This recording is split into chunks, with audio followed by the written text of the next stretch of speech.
welcome to Foster Friday Live. Thank you so much for joining us. We are so excited to have Sharleta here with us today. Today we are talking all about kinship care. So kinship is a huge priority for the state of South Carolina, and there is so much that I don't know about kinship care. So I've been learning a little bit this morning already, but we want to share with you foster parents. So as children may be transitioning from the home of a non-relative foster parent to a kinship care provider, or for family members who have kin or fictive kin placed in foster care. They want to know this information so that they can be best prepared to serve those children or come alongside their family members that do end up getting custody of the children. So thank you so much for being here. And we just introduce yourself to everyone. Yes, my name is Sharleta Woodall, and I am the Statewide Kinship Care Manager for the Department of Social Services. I've been with the agency for approximately almost 8 years, supporting different initiatives to include kinship care since about 2015. So this is the kinship care is near and dear to my heart. It's my passion, and I'm so excited to lead this work and help improve services for kinship care families and making sure that we're strengthening our families. Well, we're so glad that you're here. And as you join us, will you please just let us know that you're here? You can just leave a comment or say, hey. And as you have questions, as the things we talk about, you know, might be new or maybe a little bit confusing because there's just so much that goes into it. Just let us know. But will you tell us, kind of before we really get into talking about, you know, some of these questions about kinship care, what are some of the things that your office or that you in your role, what are the things that are covered under kind of kinship care? Because it's not just foster care. Right. So kinship care as a whole, our department or our unit, we have 5 regional kinship care coordinators. They're located in the upstate region. We have 2 that's in the Midlands region, and we have 1 in the Low Country and 1 in the PD region. Their job is to make sure that they are coaching and training our case managers, making sure that they are providing technical assistance, staffing cases when case managers or supervisors may have questions regarding engaging with their kinship caregivers. They're also there to answer any questions for kinship caregivers who may not be involved with the agency or who may be involved with our agency. They're that point of contact to help them navigate their services in their regions.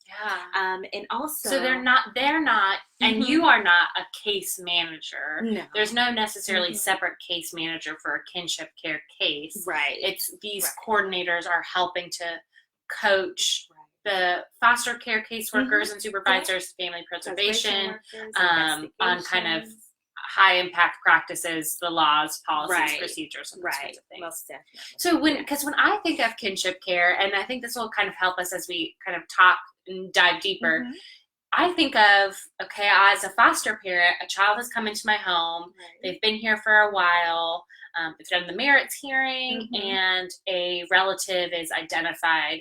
Now they're going to transition from my home to kinship care. But that's not really the whole picture. So you were telling me a little bit, can you tell us kind of the different ways, both formally and informally, that kinship exists? So there are several types of kinship care.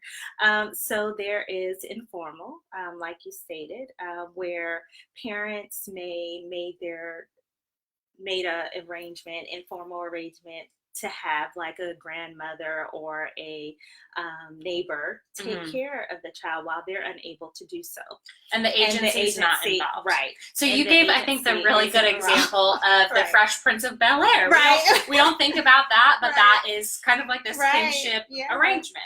There's no agency involvement because maybe there's not a safety concern. There's not a major safety concern. Or the parent may be self-aware and understand that, okay, I know that I can't take care of this child at this time. I'm going to just let a family member or a neighbor take care of help him. me out. Right, help me out. And so then with family preservation, the children are not in foster care, but the agency is involved in some way. Right. So what does that look like with getting kin involved? So in instances like that where the child is, well, first and foremost, we want to make sure that when they're in those family preservation cases, that we do all that we can do to make sure that we are preserving the family.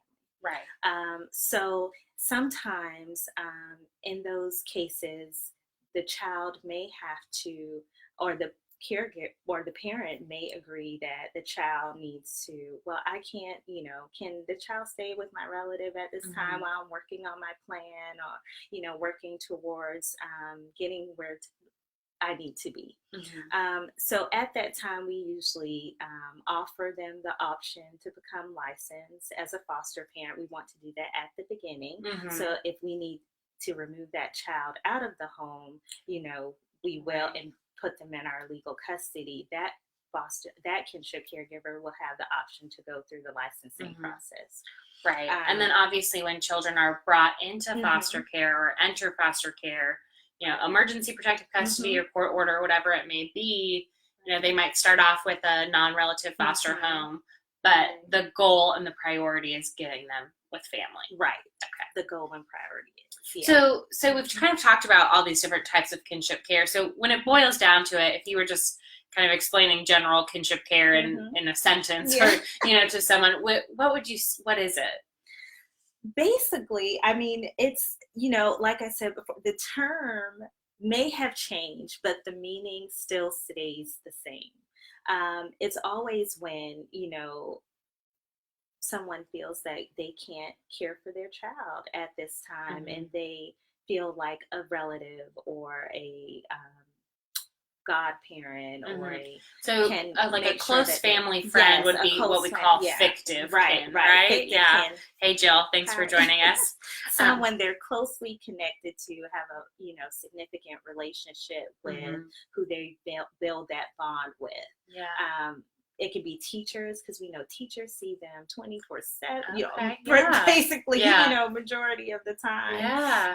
It can be neighbors, like I said before, if they're involved with church or the community, it can be, so there's just like a whole range. A whole range of people. So, and why is this the priority in South Carolina, and especially thinking about children who have entered foster care. So maybe not by the choice of their parents, but why is it a priority to get them back to kin, to family, or to close relations? Right. So we know, and research shows and statistics show, that it's best when children are placed with their family. It reduces trauma when they're taken out of their home or out of their community and placed with someone that they don't even know. Right. They have to build that bond or attachment. And also everything is new.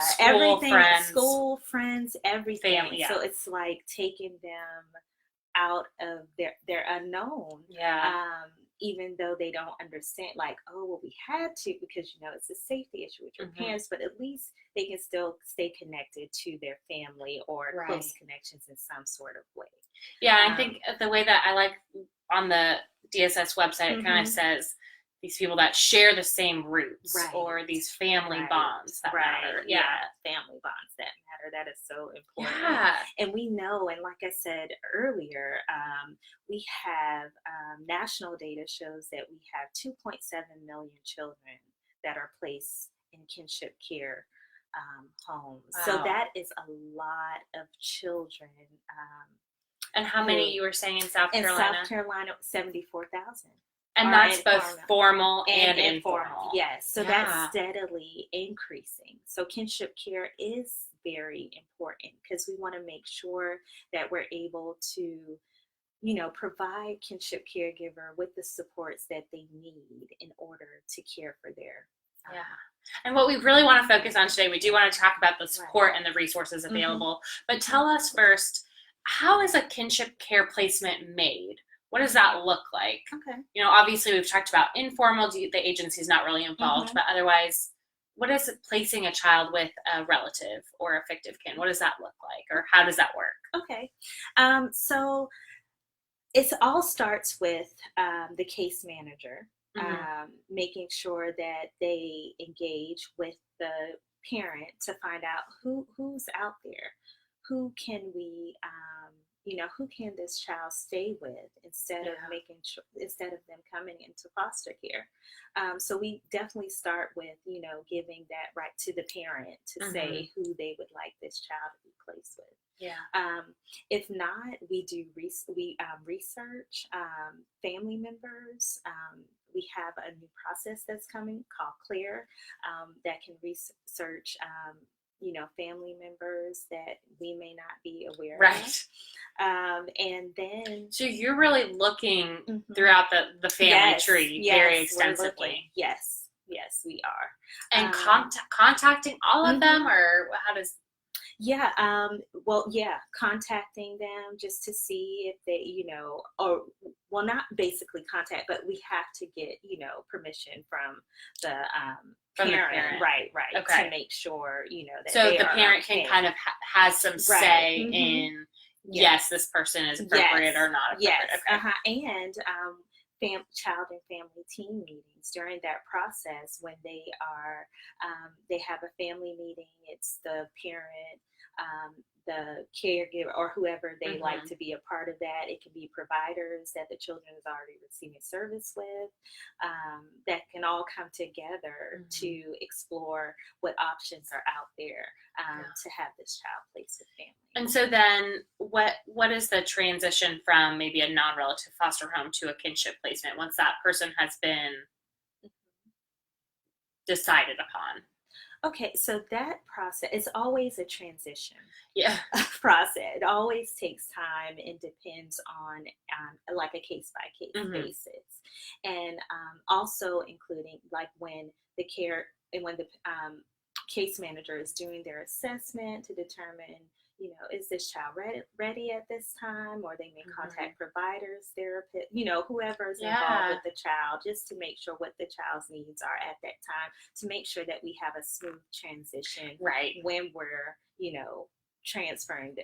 placing this child back with kin, or they may do visits during that time when they're trying to transition or place a child back in, with their kin family. So, and you already kind of mentioned that the option to become licensed, a licensed foster parent, is offered to anyone, family preservation, or they're already in foster care. These kin are given the option to become licensed foster parents. Right. They're given that. But they don't have to. No. So, can you tell us the difference between licensed and unlicensed kinship care? Okay. What does that mean? Okay. Well, let's start with unlicensed kinship care placements. So like I said, in family pres cases, all of those cases, they're not licensed if they're placed with the kinship caregiver in the home during a family pres case. So if the child came into foster care, that child can be placed in a licensed kinship care placement or in an unlicensed kinship care placement, but the judge would have to order that the child can be placed in an unlicensed placement until the caregiver goes through the licensing process. Right. So, what maybe would be the benefits of becoming licensed, right? So you can, as a kin, you can accept placement of children with no license. You're just basically accepting, but that can be a huge change for that family. The financial burden, obviously they're wanting to help their family, they're wanting to help these kids. That could be a financial burden, changes in schedule and everything. So what are maybe some of the benefits of becoming licensed as a kinship caregiver? Well, the number one benefit to become licensed as a kinship caregiver is definitely, I would say, the financial support piece. Because that's what we hear from a lot of our caregivers. Oh, when you take on another and it's unexpected, your income may have not been able to support, this child at this time. So they are able to get the same board payments as a regular foster parent.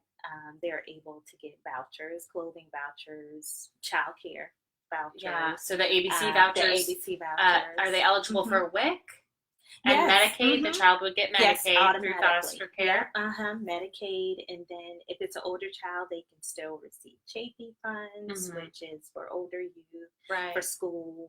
And, but the kinship care provider would have to be licensed to be eligible for all of these things. Yeah, but if the child is in foster care, that child still is eligible for Medicaid, can get CBs, ABC vouchers, Chafee, regardless of if the kinship caregiver is licensed or not. Right. The only difference would be the financial, the board payment piece for that caregiver to provide support to. Okay. So how do they find out about licensing, or what does that licensing process look like? It's directly with the child's case manager. Yes. So and they have to offer them that opportunity, or when the case manager engages with the kinship caregiver or assessing to determine whether this is a placement option for that child, we have a form called acknowledgement form where the caregiver, that we must offer them the option to become licensed as a foster parent. We also make sure that we share our brochures about kinship foster care. And are these online that people can see these? They will be. We're updating our website for kinship care. We also are going to have a kinship care booklet. That's going to come out to explain the role of kinship caregivers when they're involved or when they're not involved with the agency, and resources that are available. Yeah. And Director Leach, thanks for joining us all the way from California. We're glad that you're here. And Bob, thanks for joining us. So this is great. So this is information that they can get online about kinship care in general, and about becoming a licensed kinship care foster parent and the benefits that come with that. Yes. Okay. Now, and what about support? You talked about some support groups that exist for kinship care, kind of as a pilot program. Yes. So back in 2017, 2018, the Family Prevention Services Act in 2018. They are real focused on prevention services for families, kinship care supports. So we received federal funding, a funding grant that we applied for. Received 2 sets of funding. So the first funding that we received, we developed a pilot program for support groups, and we did ARC trainings that were in the Richland County area and in the Low Country Tri-County area, where they provided support group for kinship caregivers, whether they were involved with the agency or not. And also, because you get the benefits of licensure, but then you still need that support from people who really understand, which kinship care providers are invited to the Foster Parent Association meetings. They have access to those trainings, but really there's some key support that can happen among other kinship care providers. And we're continually trying to build our navigator program to make sure that we can provide support, training statewide, and financial resources for kinship caregivers. So as we wrap up here, our primary audience is foster parents, non-relative foster parents. What can a foster parent who has a child in their home that they're getting ready to go to kin, or there's been a kin identified, how can they support the transition for the child and that kinship care provider? Do you have any? I think they are so key to the child's needs, and they would be able to help create a smooth transition. It's all about shared parenting. I know you may have heard about it before, but it's all about shared parenting, even with the caregivers. The foster parent knows what that child likes at that time. They know what triggers them at that time. They build a relationship with that child, and they can support them by staying connected, maybe even possibly providing respite care. For that caregiver. So it's just important that we all understand that we are all here to, make sure that we provide support to the children and families of South Carolina. So. Well, thank you so much, Sharleta, and thank you all for joining us. I think this conversation is so important, especially as we really focus on kinship and just the benefits of those family bonds and keeping them connected to their roots. So we'll have to have you back to talk more and help us understand. So we're going to make sure that you have the email for the SC Kinship Care team. We can also help provide families with resources to those regional coordinators that might be able to help them in their specific cases. And then we'll make sure that as we get more resources, and we'll link to these brochures as well. But thank you so much for joining us. Thank you. We'll see you next week. Bye. Bye.